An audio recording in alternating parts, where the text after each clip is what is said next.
যদি অন্যায়ভাবে ভোটার তালিকা থেকে একটা ন্যায্য ভোটারকেও বাদ দেওয়ার চেষ্টা করেন, যায় বাদ দেওয়ার চেষ্টা করবে, তাই ঘরত থাকতে পারবে কিনা সেইটা নিয়ে চিন্তা করা লাগবে। আর দ্বিতীয় কথা, আমার হাতে নির্বাচন কমিশন নাই, রাজ্যের হাতে নির্বাচন কমিশন নাই, ভোটের জন্য নির্বাচন কমিশন আমরা ব্যবহার করতে পারবো না, কিন্তু আমার কাছে তাগড়া তাগড়া জওয়ান কর্মী নেতারা আছে, আমরা এইটা করতে পারবো। অন্তত পক্ষে দিনাজপুর মহকুমায় এইটা আমি চ্যালেঞ্জ করে বলতে পারি, 80% বুথে বিজেপি এজেন্ট দেওয়ার মতো লোক খুঁজে পাবে না। নমস্কার বন্ধুরা, আমার নাম ধ্রুবজ্যোতি সরকার। 26-এর নির্বাচনের প্রস্তুতি তুঙ্গে, চলছে আক্রমণ পাল্টা আক্রমণ। এবার হুঁশিয়ারি দিতে দেখা গেল উত্তরবঙ্গ উন্নয়ন মন্ত্রী উদয়ন গুহকে। বৈধ ভোটারের নাম বাদ গেলে বাড়িতে থাকতে পারবেন কিনা ভেবে দেখতে হবে। হুঁশিয়ারি উদয়ন গুহর। দুবার হেরেছে, আবার হারবে। পাল্টা আক্রমণ শুভেন্দুর। শুনুন কি বলছেন বিরোধী দলনেতা। দাদা, উদয়ন গুহ হুমকি দিচ্ছেন আপনাকে এবং নির্বাচন কমিশনকে, বলে 1 কোটি যে বাদ হবে, আমরা বাদ হলে ঘরে ঘরে আমাদের হাতে টাকা টাকা জোয়ান রয়েছে। কাগজের বাগদের দেখা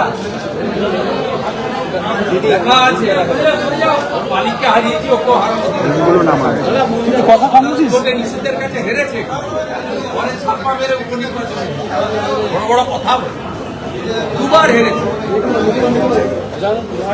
অশোক মন্ডলের কাছে একবার হেরেছে, আরেকবার নিশীথ প্রামাণিক কাছে। ওকে এবারে হ্যাট্রিক করা হয়। মুখ্যমন্ত্রীকে একটা গ্লোব উপহার দেব, আর ক্লাস 7-এর ভূগোলের বই, ভূগোল জানে না বলে এই ধরনের কথা বলছে। দাদা, মহিলা কমিশনকেও বাধা, উড়িষ্যার মহিলা কমিশনকেও বাধা দেওয়া হচ্ছে, আক্রমণ হচ্ছে, লুকাতে চাইছে। আমাকেই তো ডাক্তারদের সঙ্গে কথা বলতে দেওয়া, আমাকে বাইরে বাবার সঙ্গে কথা বলতে চাইছে, दादा माয়ের সঙ্গে বাবার টেলিফোনে কথা বলতে। निर्यातित परिवार का अभियोग है कि सरकार की तरफ से कोई सहायता नहीं मिला, उनका पिताजी का कहना है। सरकार खुद ही रेपिस्ट है, रेपिस्ट का प्रोटेक्टर है ममता बनर्जी का सरकार। जो नासिरुद्दीन अरेस्ट हुआ है वो दुर्गापुर म्यूनिसिपल कॉर्पोरेशन का एम्प्लॉय भी है और तृणमूल का युवा नेता है। टीएमसी खुद ने रेप का साथ जुड़ा हुआ, वो कैसे प्रोटेक्शन करेगा? যদি অন্যায়ভাবে ভোটার তালিকা থেকে একটা ন্যায্য ভোটারকেও বাদ দেওয়ার চেষ্টা করেন, যায় বাদ দেওয়ার চেষ্টা করবে, তাই ঘরত থাকতে পারবে কিনা সেইটা নিয়ে চিন্তা করা লাগবে। আর দ্বিতীয় কথা, আমার হাতে নির্বাচন কমিশন নাই, রাজ্যের হাতে নির্বাচন কমিশন নাই, ভোটের জন্য নির্বাচন কমিশন আমরা ব্যবহার করতে পারবো না, কিন্তু আমার কাছে তাগড়া তাগড়া জওয়ান কর্মী নেতারা আছে, আমরা এইটা করতে পারবো।